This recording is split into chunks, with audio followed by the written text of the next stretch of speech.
Feliz Páscoa. Essa frase faz algum sentido para você? No Antigo Testamento, a Páscoa era uma festa triste, um ritual de passagem. O cordeiro assado no fogo era para ser comido com ervas amargas. Não tinha vinho. Não foi feita para se usar roupas de grife, mas roupas de viagem, prontos para fugir.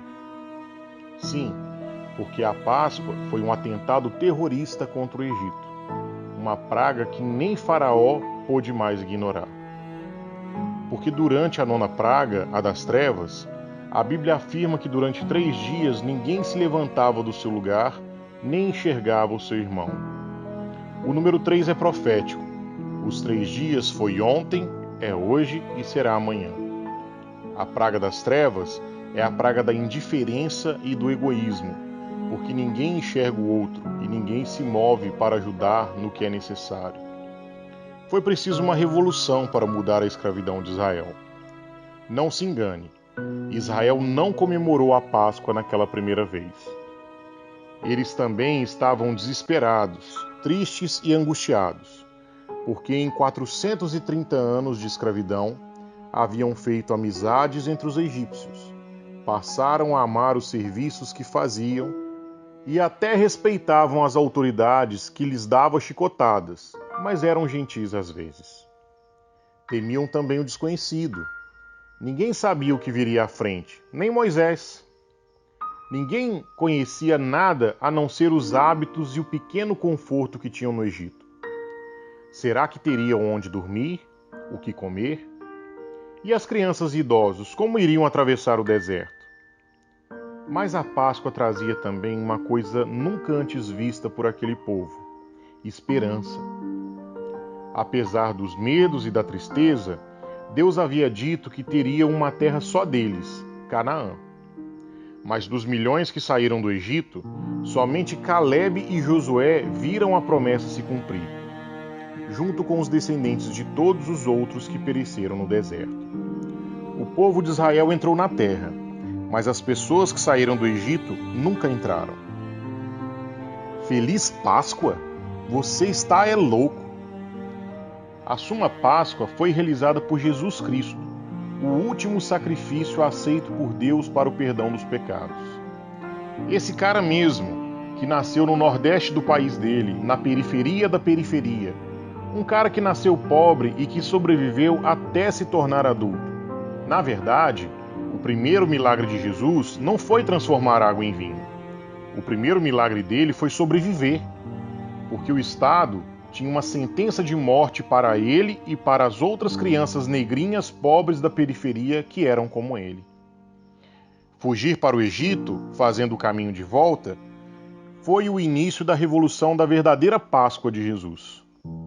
Depois de mostrar sua sabedoria aos mestres do templo, o menino cresceu e começou a arrumar confusão com as autoridades que apareciam pomposas na frente dele. Trabalhou como carpinteiro, mas quase tudo o que lucrava ficava nas mãos da elite religiosa e política, dos levitas do judaísmo e do Império Romano, que explorava e maltratava o povo. O mestre, antes de se tornar o mestre, sempre viveu no limite, sabendo exatamente quanto custava o pão nosso de cada dia. Ele subverteu a ideia de poder e fez muita balbúrdia por onde passava, porque afirmava que os menores são os maiores, que os últimos serão os primeiros, e que a glória consiste em servir e não em ser servido. Retirou o poder do templo e dos seus líderes, porque ensinava que a verdadeira adoração vinha de dentro do adorador, e assim democratizou a experiência com Deus. Ensinou que os usos e costumes religiosos eram apenas pretextos para a igreja fazer controle social e para submeter os mais desfavorecidos. Deu voz às mulheres, denunciou a ganância dos ricos, exaltou a partilha e os pobres que têm fome e sede de justiça. Foi o primeiro a usar sem medo as palavras comum, comunhão e comunidade, com o sentido de comunismo. Sim, ele defendeu assassino, ladrão, prostituta, adúltero, pobre e leproso, avisando que os religiosos ficariam atrás deles na entrada do reino de Deus. E nunca tentou salvar a economia, mas não deixou um miserável sequer na miséria depois de tê-lo conhecido. Ensinava liberdade, e por isso não se calou diante dos seus opressores. Falava de justiça, e por isso nunca condenou ninguém pelos erros que haviam cometido. Pregava a paz, e para garanti-la não precisou comprar nenhuma arma para o seu ministério. Foi considerado subversivo e por isso foi preso pelo império. A classe média e a igreja queriam pena de morte, mas o governador Pilatos sabia que nenhum juiz justo iria dar uma sentença absurda dessas. Ele sabia que, apesar de incômodo, não havia nenhuma prova do crime, apenas convicções de sobra explanadas num PowerPoint primitivo na praça do governo. Teve uma ideia, mandou o problema para Herodes. Deixa a periferia julgar a periferia. O espertalhão do Herodes, no entanto, falou que não era a jurisdição dele. O assunto era para o STF em Jerusalém. Jesus continuou preso. Não há relatos do que disse o advogado de defesa, mesmo que a justiça romana fosse modelo para o mundo civilizado, nem de qual lei ele haveria descumprido. Mas o pessoal pediu no Facebook, no WhatsApp lá de Jerusalém. Já tinham se decidido. Crucifica-o! Crucifica-o! E foi assim que se inaugurou a lógica do bandido bom é bandido morto.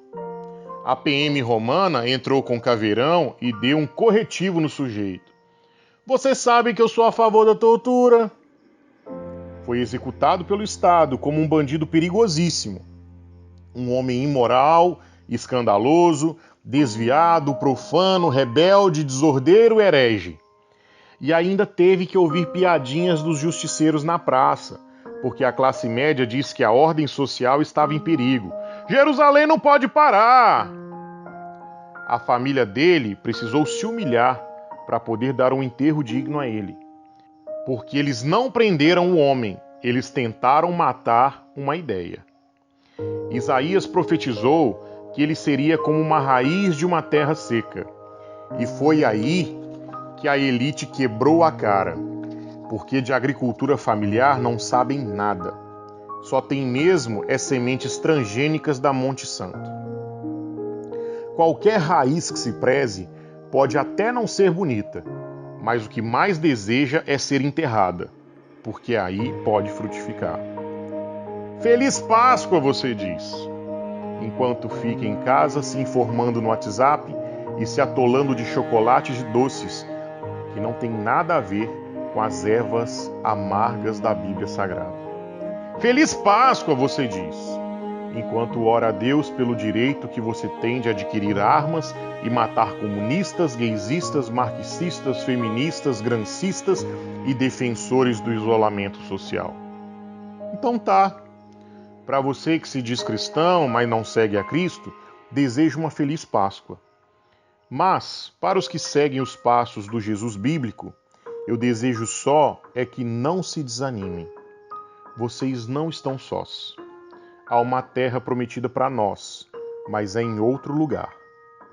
Levantai-vos e andai, porque não será aqui o vosso descanso. Miqueias 2:10. Rodrigo Canela, membro da Assembleia de Deus em Ibirajá, pontífice da Comunidade do Caminho de Ibirajá, membro da Associação Brasileira de Cristãos na Ciência, coordenador do Núcleo Evangelho do Partido dos Trabalhadores de Itanhaém, Distritos e Vilas.